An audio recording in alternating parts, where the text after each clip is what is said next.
오늘 우리가 본문의 말씀을 읽었는데 이삭이라는 한 신앙인이 거침없이 하나님의 복을 받는 그런 내용을 담고 있습니다. 흉년이 찾아와서 모두가 어렵고 끼니 걱정을 해야 될 절실한 그런 때였습니다. 그렇지만 그는 농사를 지었고 100배 열매를 얻었다고 합니다.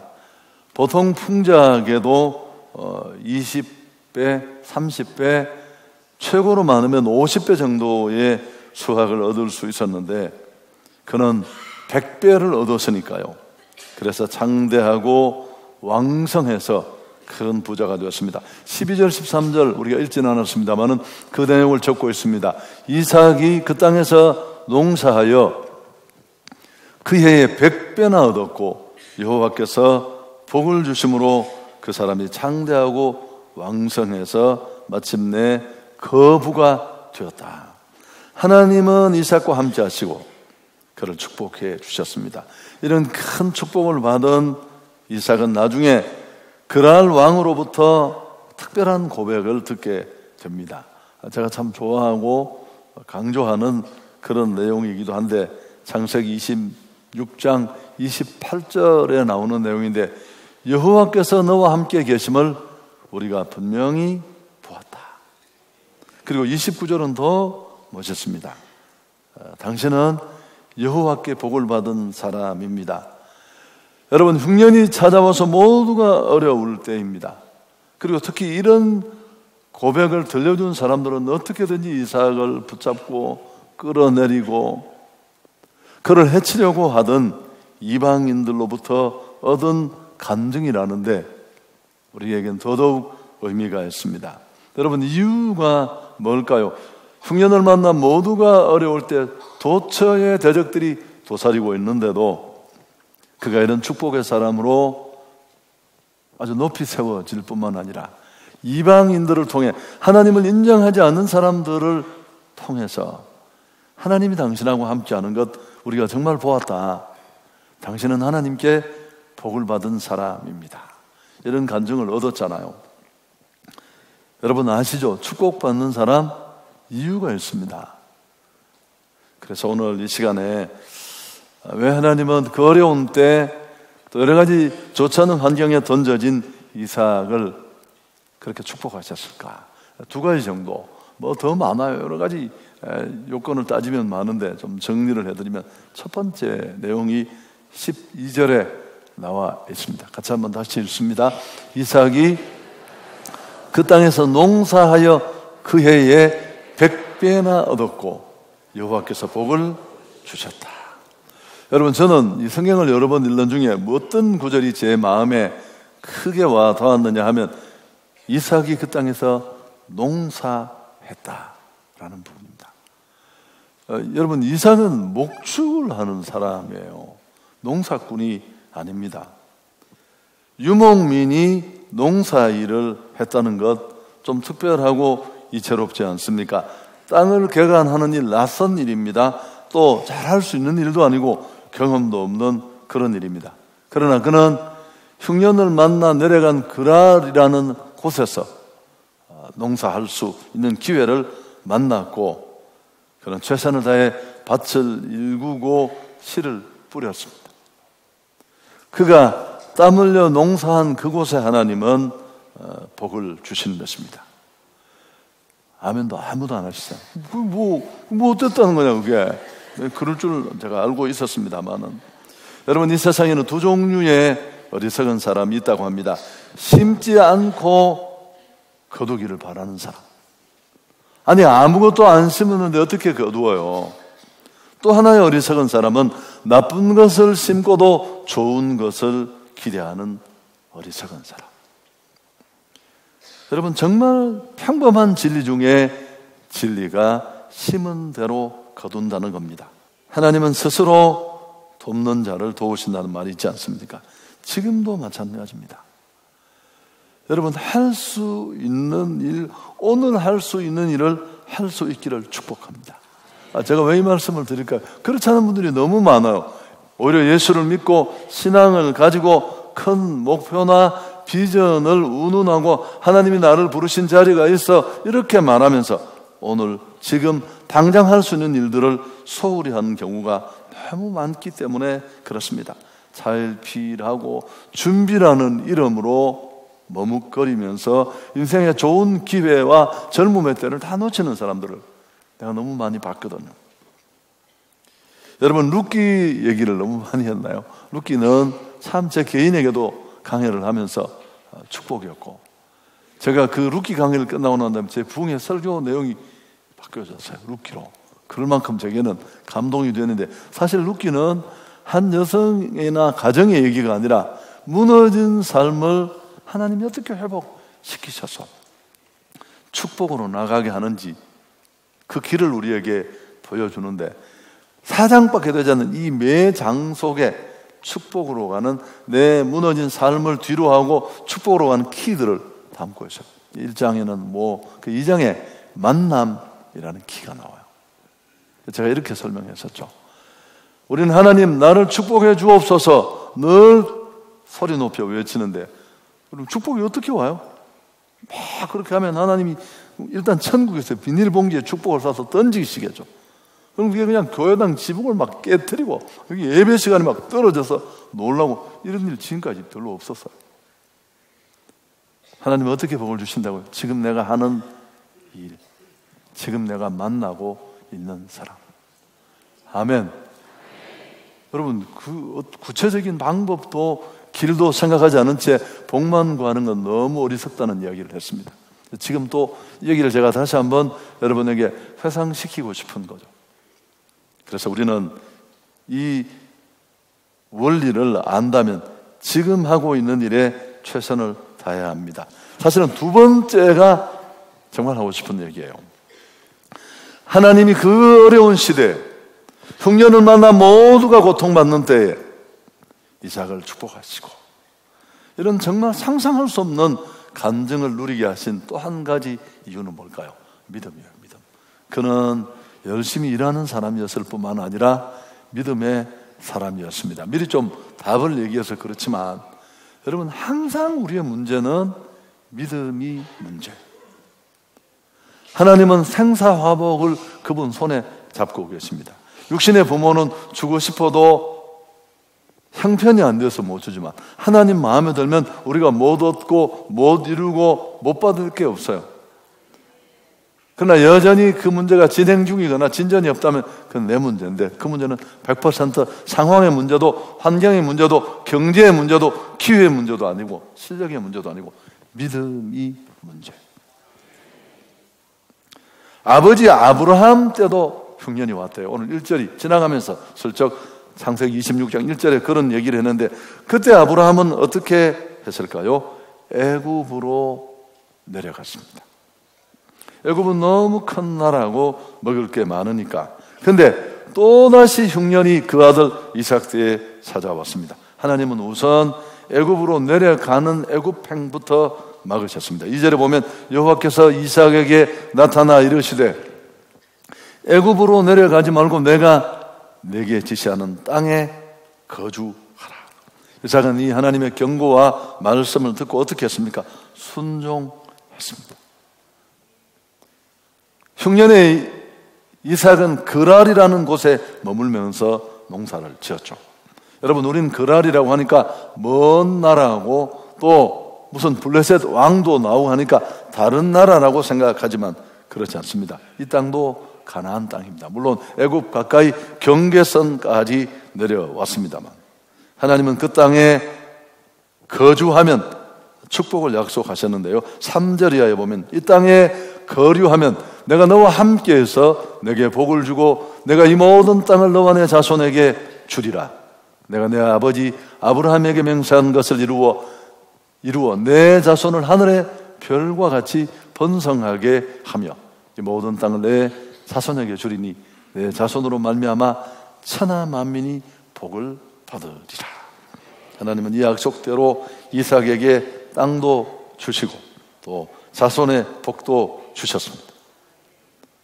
여러분, 이게 두 번째 비결인데 정말 중요한 이유입니다. 약속의 땅 가나안에 머물렀기 때문에 그렇습니다. 좀 설명을 하면 가나안에 머문다는 것이 어떤 의미가 있을까요? 여러분, 가나안은 하나님이 약속하신 땅입니다. 축복의 땅이고, 이에 반해서 애굽은 세상을 의미합니다. 간단하게 설명하면 신앙인은 어떤 어려움이 오고 문제와 만나도 하나님 안에서 하나님의 방법으로 이 문제를 풀어가야 할 것입니다. 꼼수나 인간적인 생각, 세상적인 방법으로 이 문제를 해결하려고 해서는 안 됩니다. 오히려 패착이 될 수 있어요. 여러분 기억나시죠? 그 룻기 이야기를 또 좀 하면, 엘리멜렉이라는 가장이 베들레헴에 살고 있었는데 역시 흉년이 왔어요. 여러분, 이 시대에 이런 일이 많을 때니까 그때 이 가장은 가족과 또 식구들의 생계를 위해서 모압으로 이민을 결정합니다. 하나님의 뜻, 깊은 기도 뭐 이런 거 전혀 없이 흔히 사람들이 하던 방법대로 이 가장이 가게를 살리겠다고 내린 이 한 번의 결정과 선택이 룻의 일가를 그냥 처참하게 깨뜨렸습니다.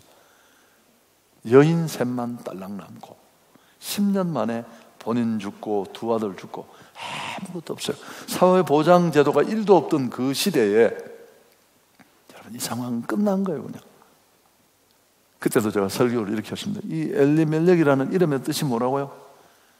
하나님, 당신은 나의 왕이십니다. 이분 하는 걸 보면 지가 왕이에요. 여러분, 가나안 땅에는 흉년이 들어도 애굽은 아무 문제가 없습니다. 왜냐하면 3,500km, 무려 3,500마일, 5,000km나 흐르는 큰 강, 나일강이 애굽을 관통하고 있었습니다. 물이 넘쳤고, 가나안은 흉년에 허덕일 때도 그곳은 먹을 것이 있었습니다. 어려움만 만나면 신앙인들은 늘 애굽으로 가고 싶은 유혹에 흔들렸습니다. 아마 이사간에도 이런 갈등과 고민이 있었을 것입니다.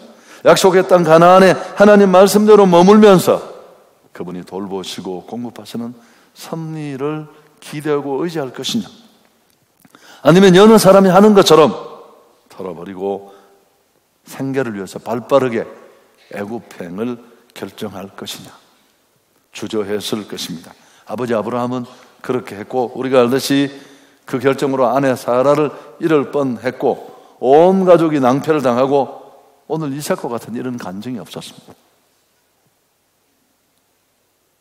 물론 하나님의 비상한 개입으로 최악의 상황은 면할 수 있었습니다. 근데 오늘 성경은 뭐라고 말합니까?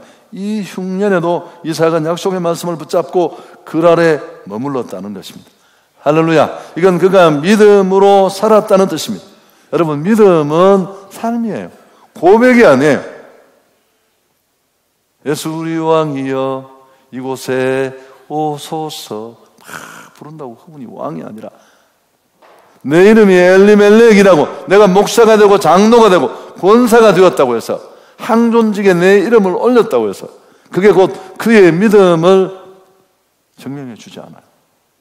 믿음은 고백이 아니라 삶으로 보여져야 할 줄 믿습니다. 언제? 특히 어려울 때, 믿음으로 살다가는 끝장나고 아무것도 사라질 것 같은 이 어려운 날에, 다들 경쟁이 치열하고 상황이 좋지 않을 때 우리는 다 기본으로 돌아가야 합니다. 우리 행복을 위해서 주신 행복 매뉴얼과 같은 약속의 말씀을 붙잡고 다 성실하게, 다 기본을 지키면서 정직하게 조급한 마음 버리고 그렇게 살아가야 할 줄 믿습니다. 여러분, 주부에 삽입된 그 가정 교환은 그 작은 고민들을 여러분이 한번 실천해 보도록 만든 도구예요. 짧은 시간에 충분하지 않겠지만 제가 그랬잖아요. 하나님은 우리가 모여서 그냥 찬송 한 장 부르고 성경을 펼쳤다는 그 자체만으로 그게 뭘 말해요? 제가 맨날 얘기했잖아요. 애들이 아빠가 월급 타서 막 엄마한테 던지고서 대장인 줄 알았는데 그 시간 딱 참여만 해도 아, 우리 집에 진짜 왕이 계시는구나. 누구야? 그분이 하나님이시고, 하나님은 자신을 인정하는 그곳에 존재감을 드러내시고 은혜를 베풀어 주실 줄 믿습니다. 여러분, 그리고 우리가 읽은 단락 뒤쪽을 보면 실제로 고백이 아니라 삶으로 살아낸 이삭의 믿음의 모습 하나가 또 다른 힘든 상황 속에서 우리에게 소개되고 있습니다. 그게 어떤 내용입니까? 그랄 목자들과의 충돌인데 자신들의 경계선 안으로 들어와서 승승장구하는 이삭을 보면서 속이 뒤집어졌습니다. 그랄 사람들이. 그의 형통을 시사하면 그랄의 목자들이 저항하고 회방하고 우물을 빼앗고, 그 당시 우물을 빼앗는다는 건 이건 선전포고예요. 어마어마한 비용이 들어가고 생존권이 걸린 그런 곳인데, 22절 우리 같이 한번 읽을까요? 이삭이 거기서 옮겨 다른 우물을 팠더니 그들이 다투지 아니하므로 그 이름을 르호봇이라 하여 이르되 이제는 여호와께서 우리를 위하여 넓게 하셨으니 이 땅에서 우리가 번성하리로다 하였더라. 3번을 옮기잖아요. 생명 같은 우물을 파놓고 빼앗으면 주고, 얼마든지 그는 다툴 수 있고 충돌할 수 있고 이해를 찾을 수 있었습니다마는 평화를 선택했습니다. 대항하지 않았고 성경의 말씀처럼 선으로 악을 대했습니다. 그가 받았던 정신적, 육체적, 경제적 고통이 어마어마했을 텐데 그 고민이 그 우물의 이름, 에색, 신나 이런 이름에 고스란히 녹아 있습니다. 뻔한 얘기가 될지 모르지만 도대체 무슨 힘으로, 어떤 것이 그에게 이런 양보를 가능하게 했을까요? 비굴해서나 힘이 없어서가 아닙니다. 요셉은 자신의 축복이 우물이 아니라, 다른 어떤 환경적인 요인이 아니라 하나님이라는 걸 너무너무 잘 알고 있었어요. 여러분, 복 주시는 분은 하나님이세요. 제가 세상을 지금까지 살면서 보니까 두 종류가 있어요. 본인이 애를 쓰고, 우리 누님 중에도 이런 분이 계세요. 알더라고. 돈 쓰면 죽는 줄 알고. 근데 제가 조사를 해보니까 우리 형제들 중에 제일 못 사시는 거 있죠. 물론 우리가 하나님이 주신 자원들을, 기회들을 소중하게 잘 지켜야 되지만 내가 애쓰고 노력하는 것 위에 축복하시는 하나님의 은혜가 있어야 할 줄 믿습니다. 여러분, 이삭 안에 있는 고백을 아시죠? 내가 어디를 가든지 우물이 내게 너무너무 중요한 양떼와 농사, 온 가족이 사는 생존의 문제가 걸린 중요한 물 근원이지만, 그러나 내가 그것 양보하더라도 지금까지 나를 축복하신 그 하나님이 나와 함께 하신다면 나는 얼마든지 지금보다 더 빛난 삶을 살 수 있다는 믿음이, 확신이 그에게는 있었던 것입니다. 그래서 연연하지 않을 수 있었고 악착같이 하지 않을 수 있었습니다. 여러분, 하나님을 전적으로 신뢰하고 의지할 때 가능한 일입니다. 하나님이 막연한 추억 속에, 관념 속에 계시는 힘없는 분이 아니라 지금도 여전히 살아서 일하신다는 확고한 믿음일 때 가능한 일입니다. 이게 우리를 담대하게 하고 이런 살아계신 하나님과 함께하는 믿음으로 사는 것, 그게 진짜 신앙인 줄 믿습니다. 이삭이 그렇게 많은 복을 받았습니다. 여러분, 그가 받은 복 중에 최고의 복이 어떤 복일까요? 농사 많이 지어서 백배의 복을 받아서 거부가 된 것, 부자 된 것. 여러분, 이건 사실은 다 변두리 복입니다. 하나님이 축복하지 않고 하나님이 없어도 부자는 될 수 있습니다. 누가복음 16장에 나오는 이 부자와 나사로의 비유에 나오는 부자, 잘 살았고 호의호식했지만 하나님과는 아무 상관도 없었잖아요. 권세도 복은 아닙니다. 하나님 없이도, 예수 믿지 않아도 얼마든지 5만 명, 10만 명 거느린 회사에 사장 되고 경영주 될 수 있고 한 국가를 자주히 우지하는 지도자도 될 수 있고 대통령도 될 수 있고 세계적으로 주목받는 스타도 될 수 있습니다. 어마어마한 결과를 만드는 자리에 이룰 수 있습니다. 그러나 하나님이 계시지 않으면 그건 복이 아니에요. 최고의 복은 하나님이 함께 하시는 것입니다. 여러분, 오늘 이 구절은 너무너무 중요한데, 축복의 사람 다윗의 고백을 우리가 또 한 번 기억해 봅시다. 시편 16편 2절인데 우리 같이 한번 읽습니다. 주는 나의 주님이시오니 주 밖에는 나의 복이 없다 하였나이다. 목동이던 그는 정말 많은 복을 받았습니다. 우리가 좋아하는 그 축복을 어마어마하게 받아 누렸습니다. 이스라엘의 왕이 되고 중근동의 강자가 되고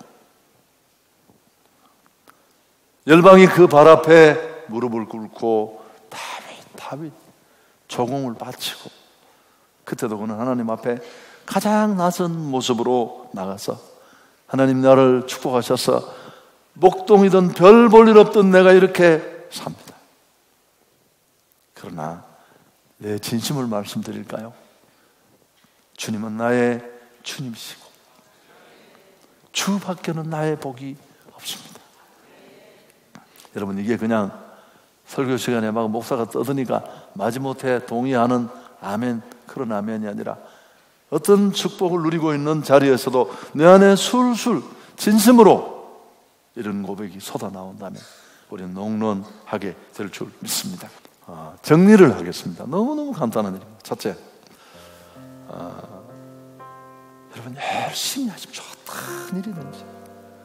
룻처럼 그 일이 이삭 죽는 일이라고 할지라도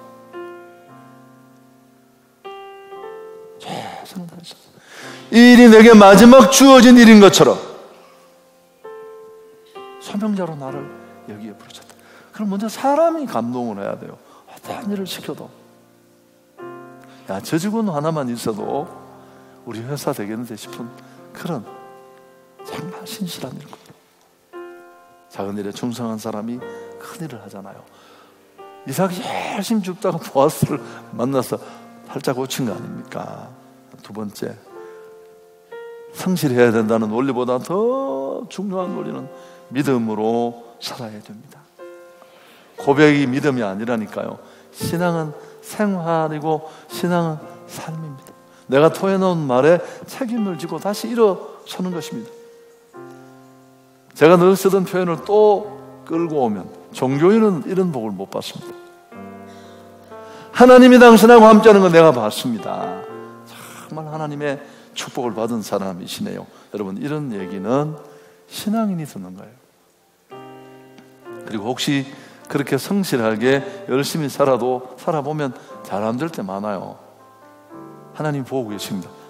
걱정하지 마시고 조급하지 마시고 서두르지 마시고 꾸준히 그 신앙의 모습으로 나아가시면 하나님은 반드시 새롭게 하실 줄 믿습니다. 그리고 정말 이 한 해 하나님이 내 삶에 부으시는 그 은혜를 받아 누리기를 원한다면 여러분이 신앙의 기본적인 내용들을 꼭 점검할 수 있기를 바랍니다. 예를 들면 주의를 잘 성수하는 일. 제가 내용들이 많아서 못 끌어들였는데 이삭의 축복은 부모와도 관계가 있잖아요. 아브라함이 없었다면 이삭은 이 복에 참여할 수가 없었어요. 그러니까 우리가 잘 믿어야 되는 이유가 여기 있는 그림을 잘못 밑그림 그리면 25절 같은데 가는 곳마다 예배드려요. 이 예배는 하나님과의 관계를 확인하는 중요한 시점이에요. 그리고 11조 같은 것 잘 지키셔서 꼭 2019년에 이후로 쭉쭉 옆에 예수 믿고 싶지 않은 정말 교회 가는 것들 딱 꼴보기 싫어하는 나의 지인들이 참을 수 없어서 내게 찾아와서 정말 넌 하나님 그분 내가 누군지 모르지만 함께하는 것 같아. 하나님이 널 축복하신 것 같아. 이런 간증을 누리는 어려운 성도들이 될 수 있기를 축복합니다.